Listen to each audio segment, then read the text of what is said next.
Thank you, Rhonda and Dennis and Joe and company for inviting me back again to one of the things about community I really enjoy, and that's debate. Debate and dialogue. And to share in a dialogue with you fantastic people is terrific, and I just wanted to pay my tribute to our community for the great 2 days they've organised for us. Thank you, Rhonda, and thank you, team. And of course, not to forget Centrecare, because even though Joe barracks for Richmond and was duly defeated by a better team in red and black recently, he's a major partner. And I understand, Waleed, you actually barrack for Richmond too.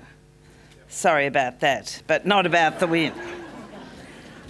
Can I ask our debaters to come up to the stage? I'll introduce them as they go to speak, but I'll ask them all to come up to the stage because it's a bit lonely up here. It reminds me of being Premier. Anne Dunn, well known as Madame Rose.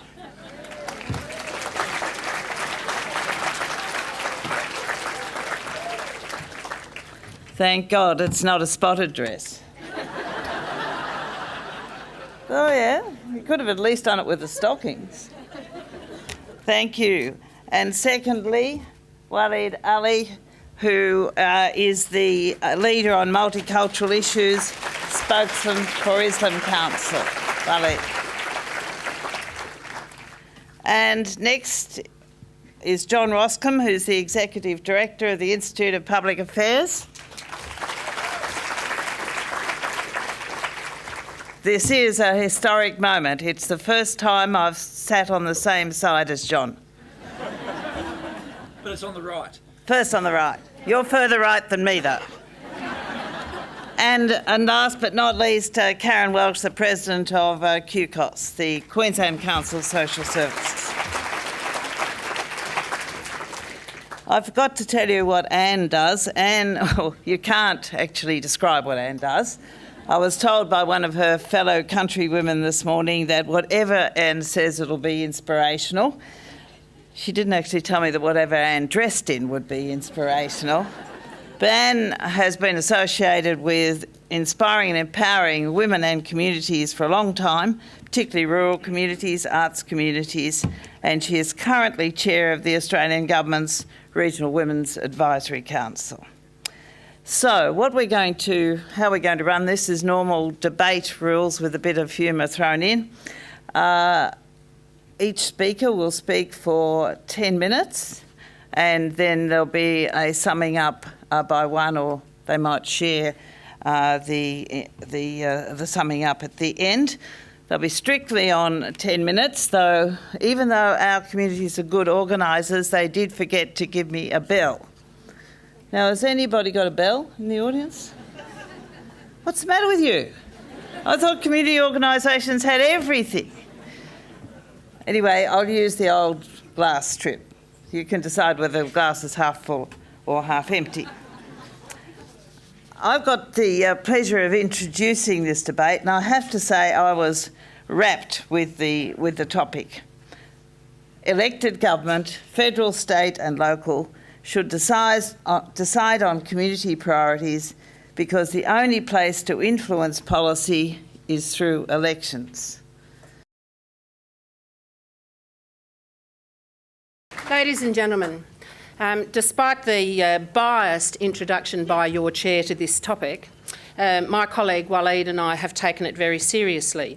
In the interests of fair play, mateship, and those other Australian values, we ask you to suspend your judgment about your entire life's work for the next half an hour or so and to consider the arguments that we present to you.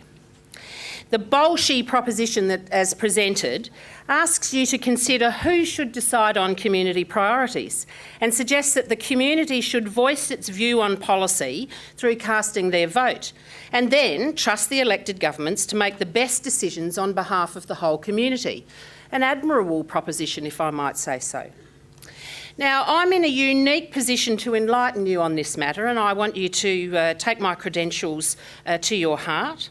I'm on the streets of St Kilda every day, so I know what people want, and I entertain quite a lot of politicians at night. So I know what are their strengths and weaknesses. What is clear to me is that community priorities cannot be left to the community, who are completely driven by self-interest. To get the best for the whole community, we need to put ourselves in the hands of people who have a higher view, who have a clear picture from the clouds on which they sit of what will be best for all of us. Who better to rely on than those marvellous men and women who put their lives on hold, suffer great stress under huge workloads, and risk their life and reputation for public interest? Now, I know, because I've been listening to some of you on the streets of St Kilda, I know that some of you have been wavering in recent years about the intentions and interests of our politicians. And I regret to say that many young people in the street are growing up with a complete lack of respect for our leaders. This is our fault. We've set a very bad example. We've set a bad example by complaining about the private lives of politicians. And I must say, I think most of them need a couple of private lives just to stay sane. We complain endlessly and grizzle endlessly about their pay and conditions. The poor things, they haven't got a union or even an AWA. And we doubt their motives. These are people who sacrifice their lives for us, yet we're breeding a generation of cynics in our young people. And have you considered where this might end? Frankly, if we're to end up without revered government and we end up in a state of anarchy, I'm not happy about putting my future into the hands of young people with the attention span of a gnat, who are more interested in surfing than working. I've been a working girl all my adult life. And I think the future of this country is dependent on all of us agreeing to work. Well, at least almost every day. So here we all are, each pursuing our own interests. Some of those interests more productive than others, but nonetheless we're pursuing our own interests. And we might seriously be suggesting that we self-interested beings should be allowed to set community priorities. Let's look at some of those priorities. A large percentage of the population are not interested in having children. In the last 30 years, the number of single-person households in Australia rose from 19 to 28%. Rather, people seek to pursue their own selfish happiness, a life priority that will lead to the extinction of the human race. What about this priority? Most of the adult male population places a priority on cars, and fast ones at that, while it's quite clear to us that the survival of the very air we breathe and the environment that we live in will be dependent on us giving away our cars. This priority on cars will certainly lead to the extinction of the planet on which we live. So people gone, planet gone. Let me talk about water for a bit. The community places a priority on farmers using less water. Terrible, those farmers. They're so wasteful out there with that precious stuff, while the people in the cities have to live with restrictions and are so responsible with the way they use water. However, the complainants fail to recognise that every glass of Chardonnay they drink has taken a precious 15 litres of water to produce. Every 8-ounce steak they lovingly consume has taken 5,000 litres of water, and every slice of white bread, 28 litres. Don't think the vegetarians are pure either. Every cup of lettuce takes 11 litres of water. 1 kilo of soya beans, 2,000 litres, and 1 kilo of dry wheat, 750 litres. Community priorities would cut water allocation to farmers so that in the end we had nothing to eat or drink. How useless is that? Then there's our obsession with contact sport. What sort of priority is that? Contact that's violent, aggressive, creates heroes of people who are the most violent and the most aggressive. What about a bit more of priority on loving and quite different form of human contact? I'd support a bigger priority on that. The community's placed a priority on home ownership, and look where that's led us. Now in Sydney, it takes an average of $500,000 to buy a dumpy small suburban house, impossible on an income of $50,000 a year. No money for food, for clothes, for family outings or extracurricular activities. And a girl like me is supposed to have a living. This priority has resulted in families being forced to have at least 2 incomes just to survive. So there you go. When you really look at it, you can see that the community priorities cannot be set by the community. These priorities can only safely be in the hands of people who see the bigger picture. The community has an exciting opportunity every few years to tell politicians what they want, vote for the people who promise to give it to them, and then sit back and have safe, healthy, happy communities delivered to them through sensible policies from our politicians at all levels. What more could you want? It's time we became respectful of our governments and taught our children to follow us in this. We cannot become a nation of knockers and yobbos with no real leaders. This debate is really about values, mateship, fair go for all, respect for each other and pride in our leadership. So when I come back, I'll ask you to join me in an expression of pride for our leadership.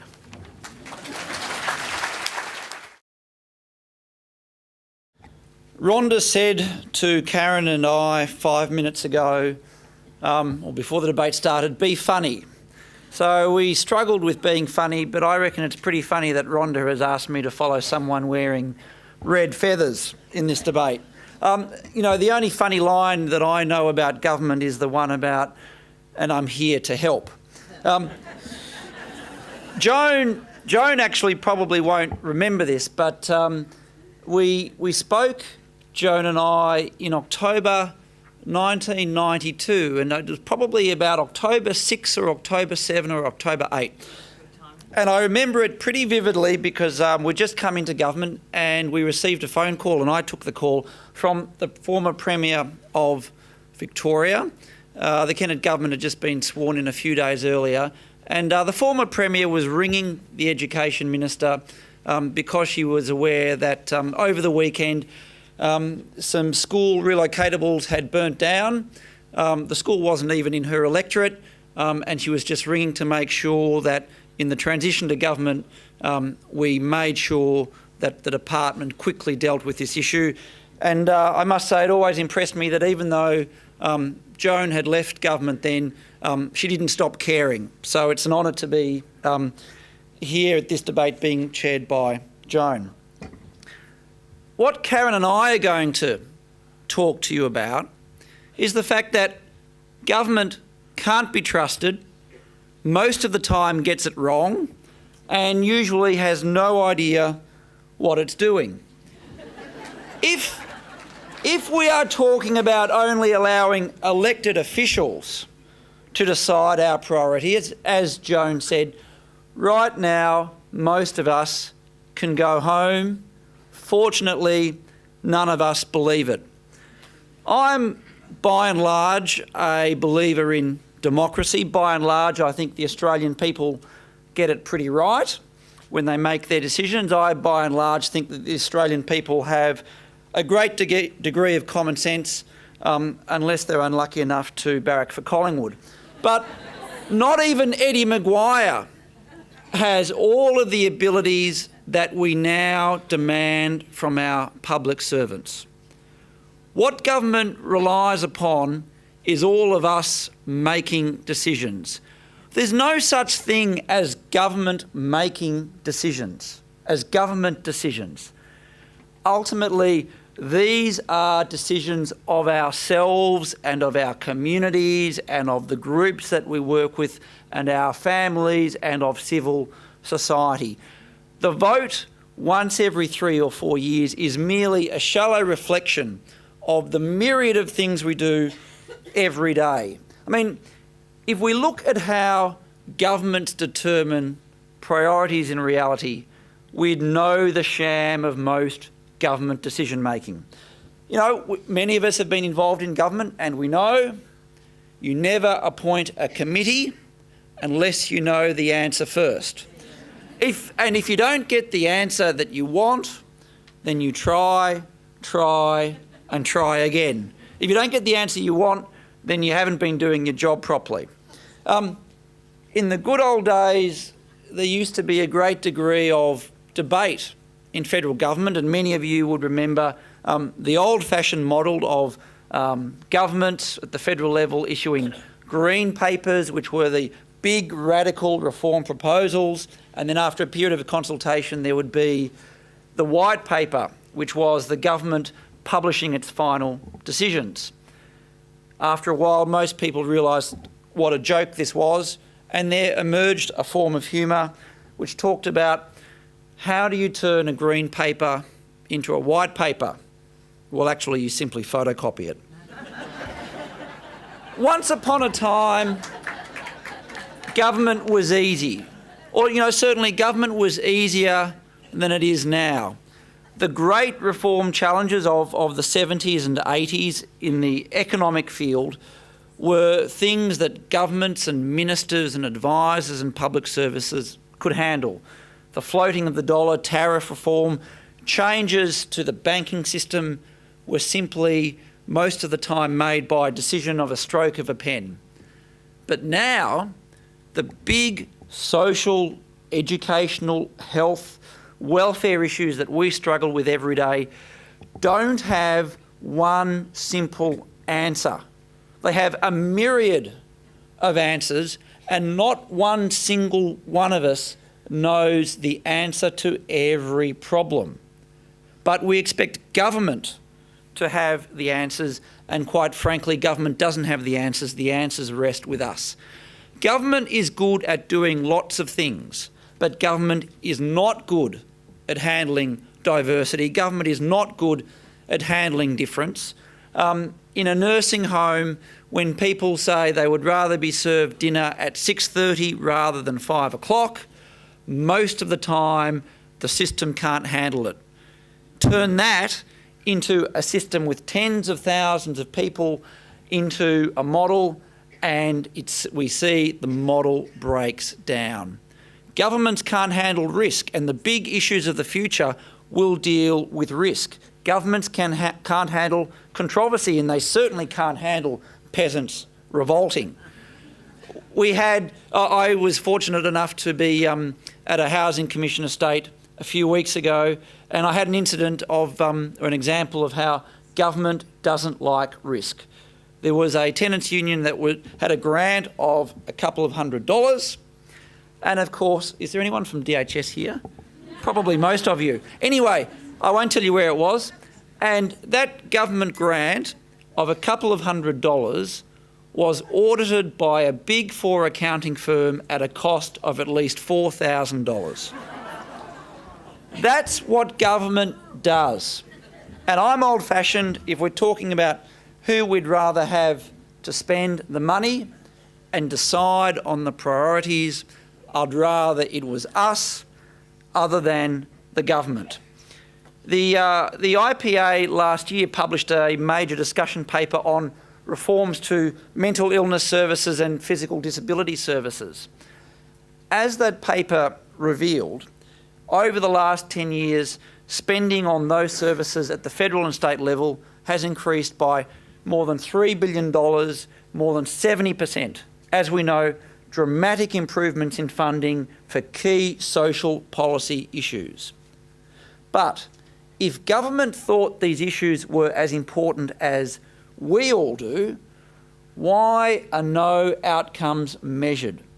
Why is there no knowledge of the value for money that we're getting, spending this huge amount of money and providing services for the most disadvantaged people in our community?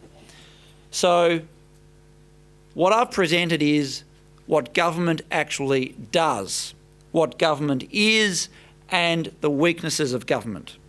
What we have to decide in this debate when you come to vote is whether or not you're going to rely on the life decisions for ourselves and for the people we care for, whether those decisions are going to be made by people in Spring Street and people in Canberra, or whether they're going to be made by us ourselves. And Karyn and I believe that that decision is too important to be left to anyone other than ourselves. I can't escape the feeling that our side of this debate's a little bit outnumbered. And I also can't escape the feeling there's something symbolic in the fact that the adjudicator is standing on the other side of the stage. If an autographed copy of a book will change anything, then Joan, I'm...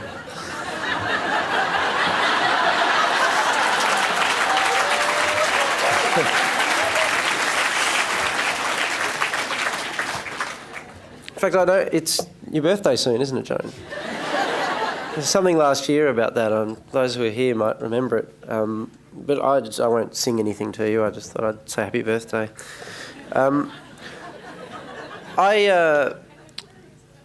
guess there's some irony in the fact that I'm standing here arguing for the affirmative as someone who is widely seen as a representative of a community organisation or indeed an entire community.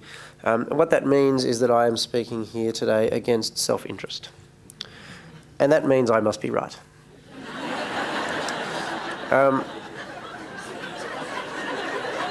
That's should be enough to decide the debate, really, but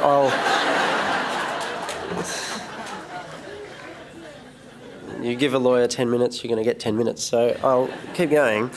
The reason I can stand here and argue against self-interest is that this debate is not really about communities at all.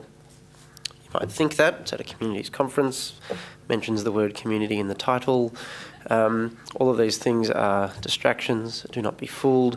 This is really a debate, like everything else in politics, this is really a debate about Australian values. And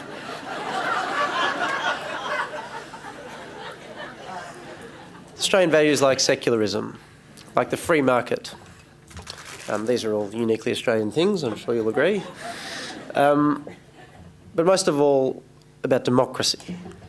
I was outraged to hear John Roskam argue that he's actually someone who defends and cares about democracy. If that's the case, you'd be sitting over this side of the stage. The fact is there is only one democratic outcome to this debate, and that is a vote for us. And I'll explain why. But that, I want to get clear at the outset, that is exactly what's at stake here. It's not my pride. I don't need you to vote for me to make me feel good. I need you to vote for me to make you feel good. Democracy, Australian democracy is at stake today. What is under threat here is this fundamental principle that belies every democracy in the world, and Australian democracy I think more than any other, and that is the belief in the pure wisdom of the elected. In the introduction, Joan had some things to say about wisdom, and she said that government has wisdom and people have wisdom, and that's true. People, you have wisdom. You managed to get yourselves here today. That involved a certain degree of wisdom. Congratulations, well done. But there are people who have greater wisdom, and they are the people that we vote into power. You see, because they have the wisdom of all of us combined. Everybody puts in their vote and you end up with this product. And if you subscribe to the theory, which I think is beyond doubt, that the whole is greater than the sum of its parts, then the wisdom of our elected officials is unimpeachable.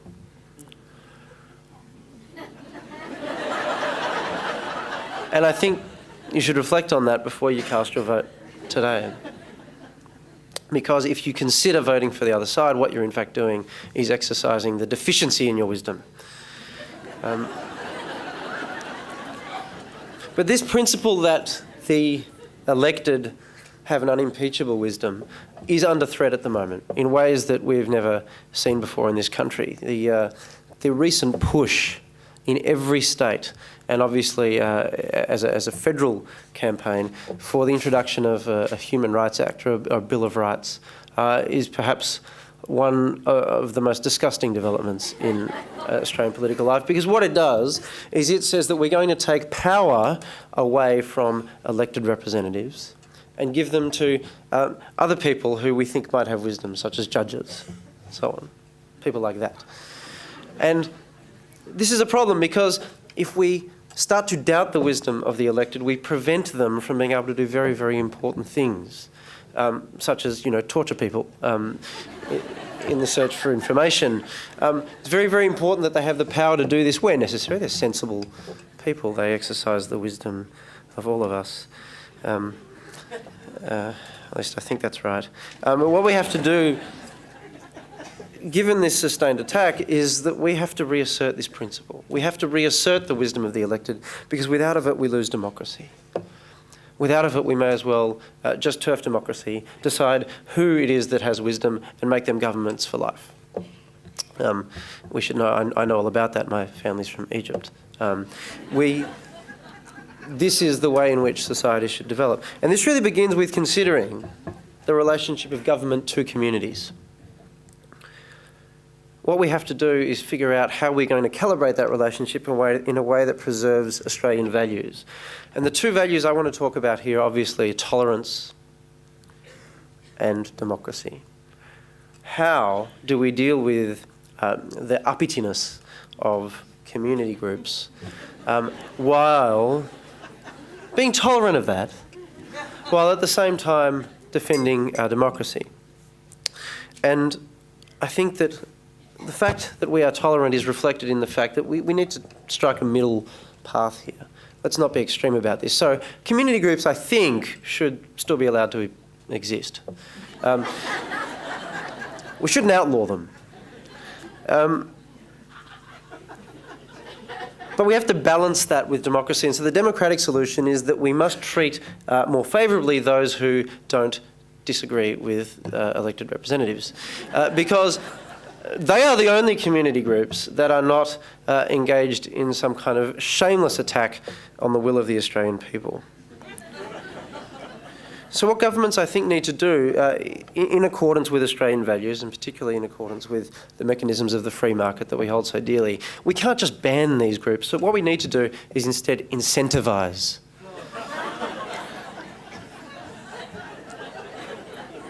And I think that's fairly easy to do. We fund those groups that deserve it, and we tax those groups that don't. It's not a difficult equation. I'm just about to finish, Joan, it's okay.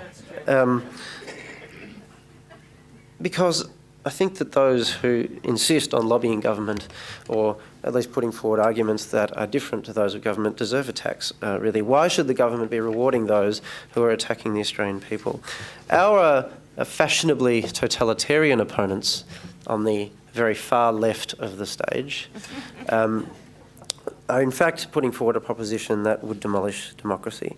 We put forward one that would nurture it by silencing those who would oppose the wisdom of the Australian people. That doesn't mean that we limit people's say. Away with reverse discrimination.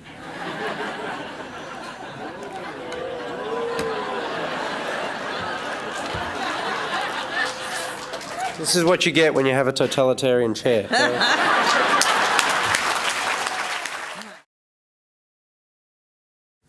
I'm going to take a different tack in probably addressing that what we think as a democracy should be by the ability to actually look at a few different arguments and a few different points of view and actually come to believe that we as a people can have politicians that could act on compromise rather than the raw power of simply being in government.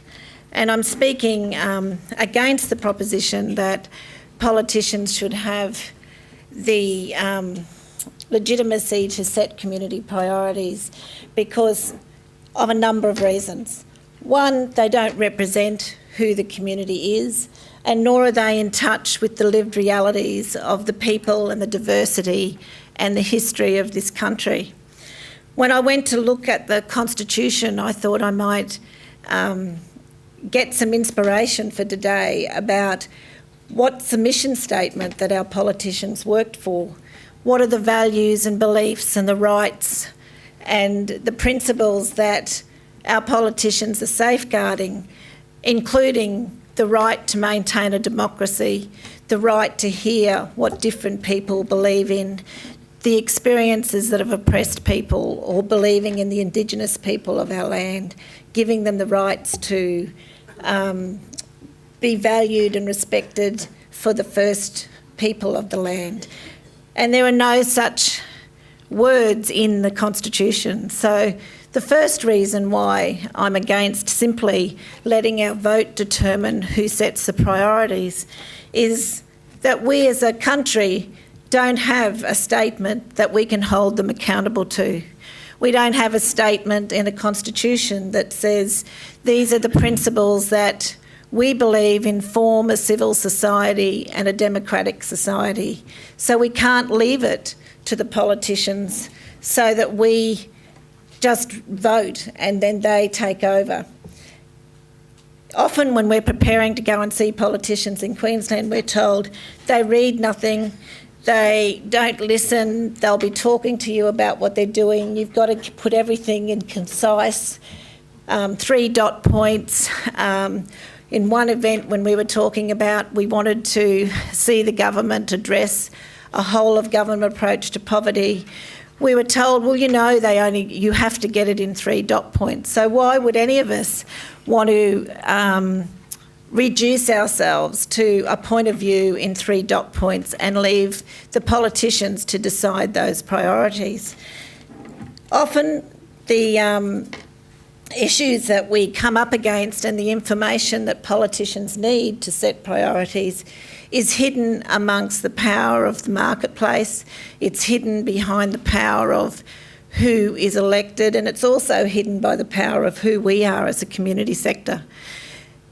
If we continue to follow the path that politicians have to set these priorities, then we're going to continue to experience the perception and the reality of people's voices being silenced. And that means that whilst we feel silenced, the people who come to our organisations, the people we engage with all the time, won't have a voice. It is our right to actually represent the minority. It is our right to represent our own issues in communities and neighbourhoods. But if we leave it to politicians, then it becomes the politicians' right to gather the information, to gather the views, to have a public sector that gives them the information that they need to set priorities, and we're excluded. And more importantly, the people that we're engaged with are excluded. Part of the role that we as a not-for-profit sector, as communities who want to have control, is to bridge those gaps in a democracy. And we can't bridge those gaps if we only leave it to when we vote. We have to somehow bring into our own understanding the humanity and the reality of people who are dismissed. We have a shameful history with the Indigenous community. We have a shameful history with the institutionalisation and the harm that it's done for children, for people with a disability and mental illness. If we continue to say it's only our vote that is going to set the priorities, then how are those people ever going to get their voices heard? How are they ever going to challenge us to progress, to really look beyond reason, to look beyond what is just popular for the day, to look beyond what has made our life prosperous or the benefits that we receive in a community, and really look at how people have missed out. Politicians, as Kay said to us, are only people too.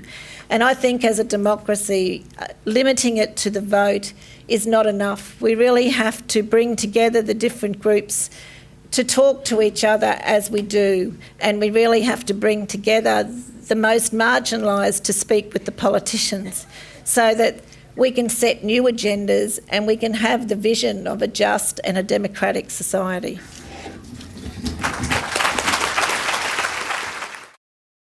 Now, an oxymoron is a contradictory statement. And we've heard a lot of contradictory statements from the affirmative today. Examples of oxymorons are things like, military intelligence, a compassionate lawyer, an honest politician. Sorry, Joan. But of course, the granddaddy of them all today is the one that the affirmative would have you believe, but which is wrong. The wisdom of government. Now, we don't have to speculate about the sort of world that we would live in if the affirmative team got their way. We live in that sort of world right now. Because, the logical conclusion of what the affirmative is saying is, if you're not going to give power to the community and all of us, and you're going to hand power to the politicians, why stop at the group of politicians? Why not just hand power, untrammelled authority to one person? Now, we have an example of that. We have in this country someone who's been in the job a long time. Someone who's not getting any younger. Someone who has suppressed any internal rebellion. Someone who's had some good victories but is facing difficult times and could be staring defeat in the face. If you decide to vote for the affirmative today, you will be deciding to renew Kevin Sheedy's contract. Don't do it.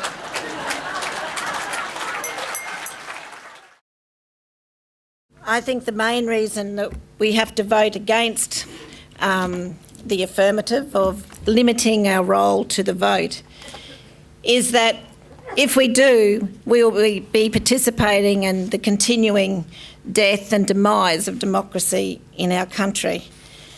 We are led to believe that democracy will die from an act of terror, but it is really, as a quote from Robert Hillman said, the slow extinction from apathy, indifference and undernourishment.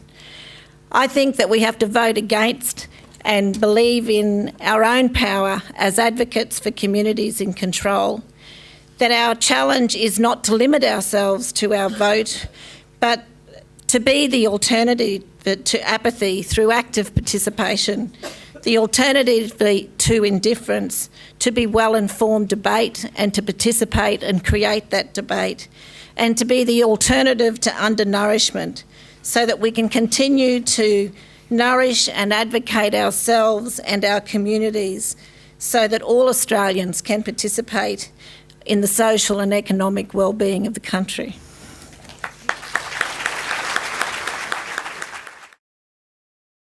Now, look, ladies and gentlemen, let's be clear. There are only two really important things for you to keep in your mind. The first is self-interest, clearly laid out by my colleague Waleed. We are ordinary people from the street. We have no self-interest in this particular debate, whereas these people over here represent organisations the very future and livelihood of is dependent upon them winning this debate. They argue from self-interest and we argue from self-righteousness. And secondly, I want to raise with you the question of values. It is about values. Do not be misled by them. Mateship, fair go for all, respect for each other, democracy and pride in our leaders. Pride for us and pride that we can hand on to our children. So I'll get you to join with me, just experience this. You weren't very good actually in the last session when you tried to do this, but I know you'll be fantastic this time. So just kind of let go with sort of full voice and see how you feel at the end of it. So I wonder if we might have... Bring back, oh bring back our values to you and me. Pollies, pollies will shepherd our community. Australia is courting disaster. We're facing a catastrophe. We think that the people know better than the leaders of democracy. Bring back, oh bring back our values to you and me. Pollies, pollies will shepherd our community. As people we are easygoing, relax, we treat life as a breeze. So let's give our pollies a challenge to meet all our priorities. Keep going, there's more. Bring back, oh bring back our values to you and me. Pollies, pollies will shepherd our community.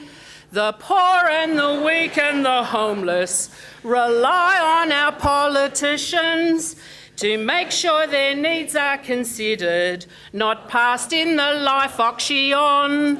Polly's, bring back our values to you and me. Polly's. One more. It's time to stand up and be counted. Get pollies that will not be cursed, so we can sit back till elections and know that our wishes come first. All together, bring back, oh, bring back our values to you and me.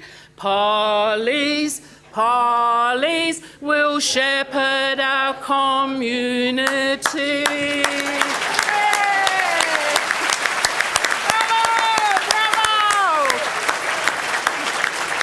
I wonder if she offers more value down in St Kilda. With a bit of fading in and out there.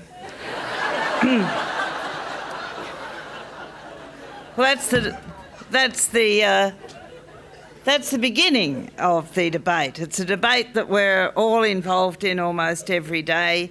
It's a debate that we need to be involved in, because somewhere between these extreme points of view and well thought out and beautifully argued and humorously argued points of view is the future society, a society that moves forward with all its people. So please, can you thank all the contributors?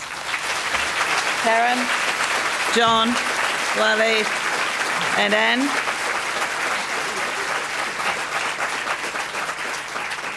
And now the big moment. We got the prezzies, the prizes, yes. All careful, now just concentrate. I'm going to call for the vote for the affirmative. That's Rose's and Waleed's team first. All those in favour of the affirmative team winning. Come on.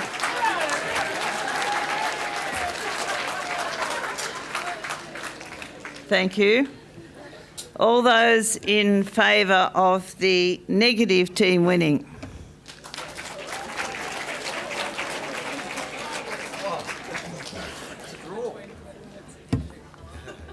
Can we have people standing in their places, please? All those who favour the affirmative team winning, please stand and don't move. Come on. Thank you. Please sit down. That's according to Father Joe Caddy, that was 370. All those, I think he's a betting man. All those in favour of the negative team winning, please stand. 371. Thank you, everybody.